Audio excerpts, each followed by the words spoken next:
Halo semuanya, selamat datang di Cara Minta Coding. Di video kali ini kita akan belajar for loop. Sama seperti di video sebelumnya, yaitu tentang looping yang menggunakan sintak while. Nah, sekarang kita menggunakan sintak for loop. Kegunaannya sama untuk melakukan perulangan, beda sintaknya saja. Kemudian di sini contoh sintaknya. For, kemudian dalam kurung, ada statement 1, ada statement 2, dan statement 3. Statement 1 ini adalah nilai awal. Kalau di while itu kayak nilai inisial dari iterasinya, misalkan integer i sama dengan 0. Terus statement 2 itu adalah kondisinya. Kondisi ini sama dengan di dalam kurung yang ada di while. Kemudian ada statement 3. Nah, statement 3 ini adalah increment atau decrement-nya. Kalau di while itu yang i plus-plusnya. Di video sebelumnya, saya belum dicoba untuk yang decrement-nya, jadi kita akan coba sekarang di bagian for. Tapi penggunanya sama di while juga. Oke, kemudian contohnya, nah di sini. Kita coba copy.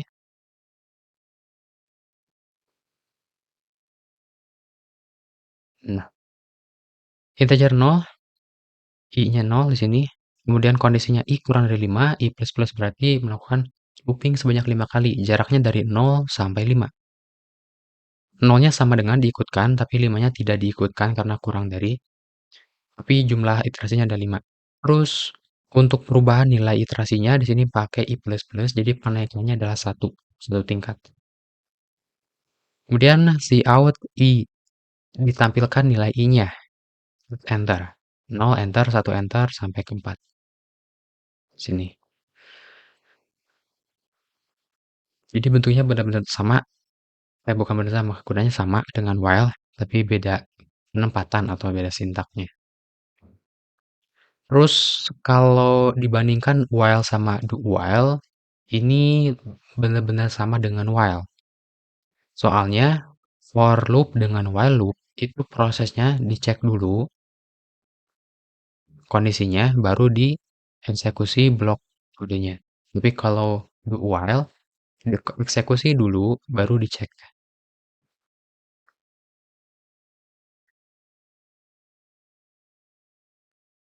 Contoh lainnya di sini,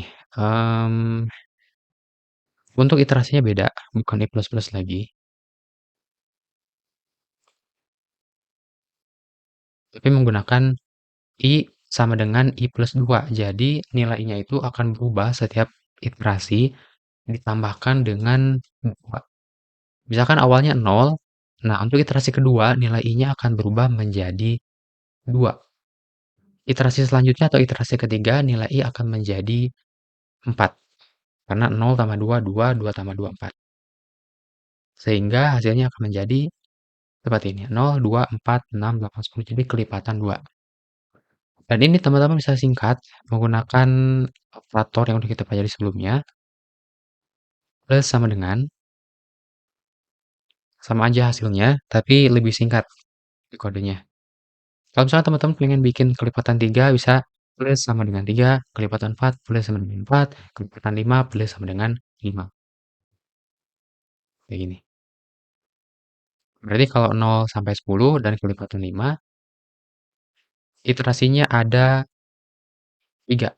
Ketika nilai awalnya 0, kemudian masuk iterasi kedua ketika nilainya 5, dan masuk iterasi ketiga ketika nilainya 10.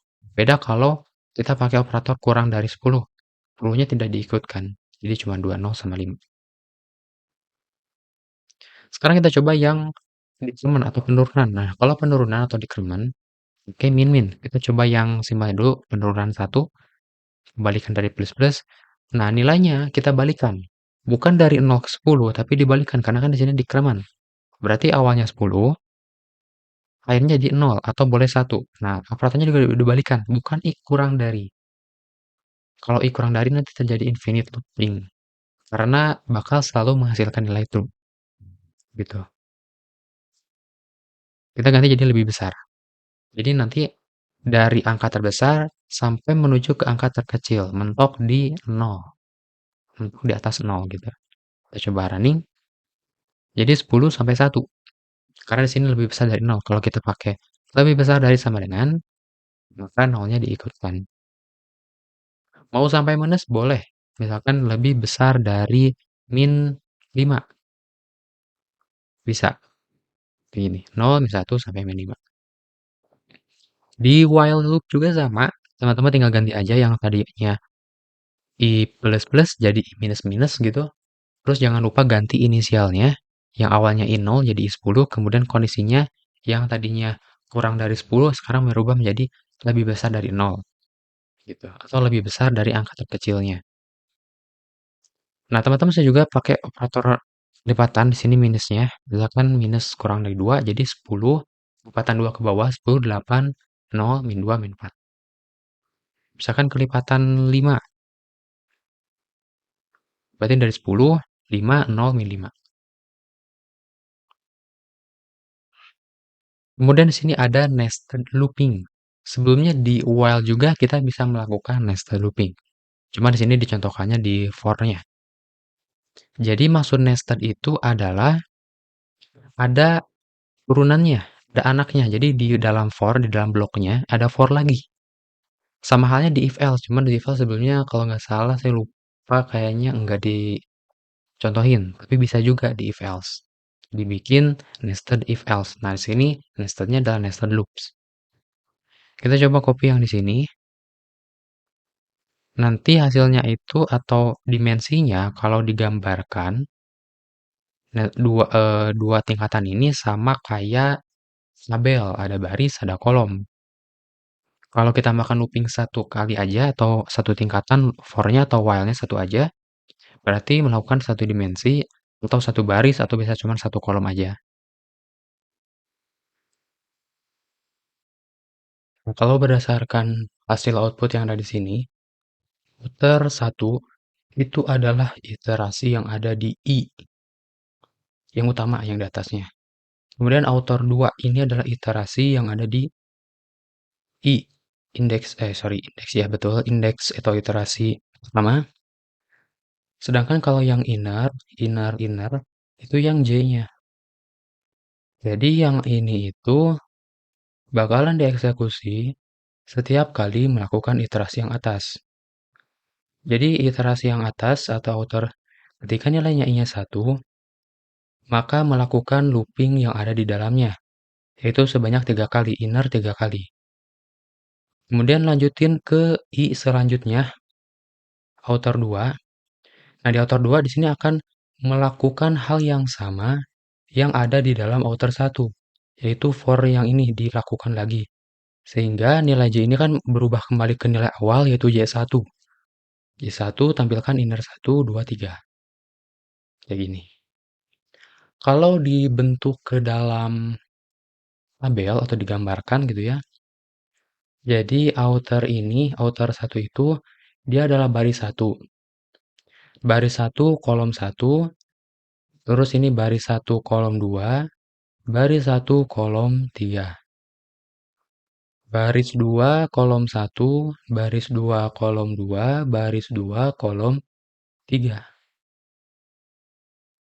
Jadi kalau digambarkan gitu ya, draw, kita coba cek ke sini. Dia ada dua baris. Sorry. Kita bikin baris pertama, baris kedua. Jadi ini adalah outer. Kita coba masukin di sini adalah outer. Satu, kita kecilkan. Oke, outer 2. Nah, di dalam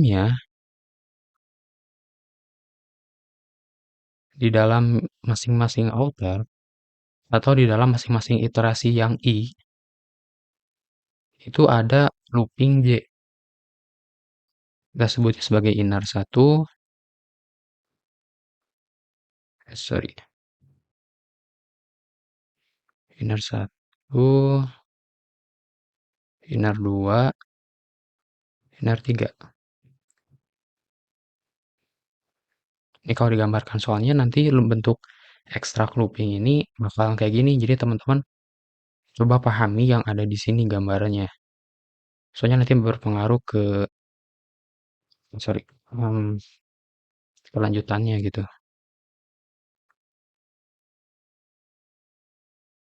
Kita bikin dalam bentuk kotak aja isinya. Mmm, kan kayak gini, kita bedain warnanya,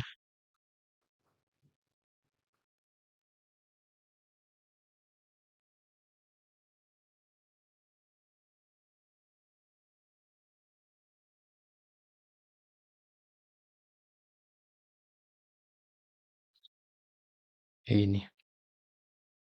Jadi ada 2 baris, outer 1, outer 2, outer 1, outer 2, kemudian masing-masing di dalamnya ada J-nya, looping J.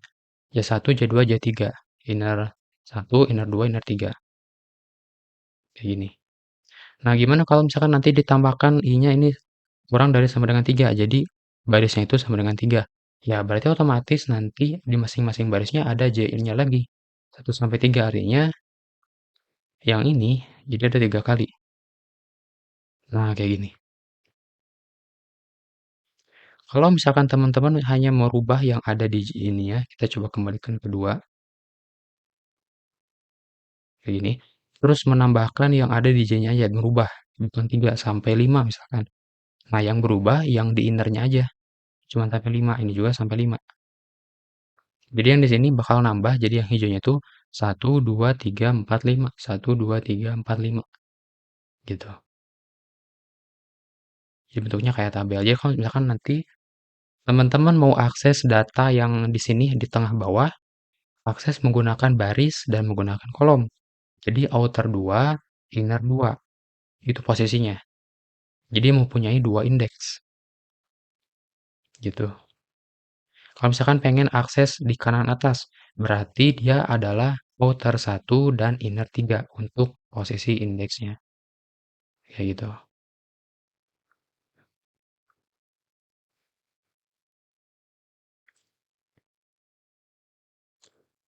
Kemudian lanjutannya untuk for ini bisa dikembangkan lagi ada yang disebut dengan for each loop. For each loop itu di beberapa program di apa namanya di beberapa bahasa pemrograman ada yang menggunakan sintak namanya for each. Kegunaannya sama kayak for, tapi kalau for each itu dia melakukan iterasinya secara menyeluruh terhadap suatu data array atau terhadap sebuah kumpulan data. Misalkan kalau teman-teman data 100, punya data 100 atau punya data 1000 misalkan. Nah, dari 1 sampai ke 1000 itu pengen diekstrak sama teman-teman. Isinya ada apa aja gitu. Misalkan di data pertama ada apa, di data kedua ada apa gitu. Nah, untuk ngeloopingnya bisa teman-teman pakai for kayak gini. Nanti dibatasinya misalkan I1 terus I kurang dari sama dengan 1000. Nah, kalau pakai for each, cuman teman-teman nanti nggak usah dispesifikan berapa sampai berapa, cukup nanti ada sintaknya tinggal masukkan data variabelnya. Misalkan di sini ada data sama dengan 1000 gitu. Jadi nanti tinggal akses data for each. Dia akan otomatis melakukan perulangan. Tapi secara keseluruhan kita nggak bisa di limit. Kalau ini masih bisa di limit misalkan cuman 0 sampai 5000 atau 0 sampai 500, 0 sampai 100 gitu. Ada batas-batasnya. Kalau for each semuanya. Nah, bentuknya di sini harus mempunyai data arraynya dulu. Ini sebagai contoh aja ya, kita coba tes.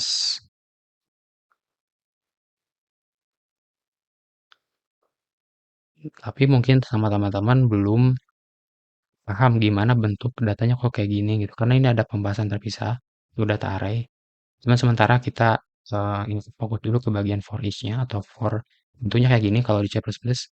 For integer i untuk di data atau data array my numbers. Jadi semua data yang ada di sini ada 10 sampai 50, 10, 20, 30, 40, 50. Nah, semuanya kita pengen ekstrak, kita bisa melakukan looping. Looping untuk setiap iterasi, iterasi pertama, iterasi kedua, dan iterasi selanjutnya. Dan ini semuanya dilakukannya dari awal sampai akhir. Nggak sampai, apa namanya, nggak setengah-setengah. Misalkan awal sampai setengahnya atau awal sampai seperempatnya tuh enggak. Kalau for each, semuanya. Integer i, my number dari data array. Integer ini teman-teman harus sesuai dengan data arraynya. Kalau data arraynya adalah integer atau elemennya integer, maka di sini juga integer. Kalau string berarti di sini string. Jadi i ini merepresentasikan sekarang bukan iterasi, melainkan elemennya, atau kita bisa singkat sebagai elemen. Datanya gitu.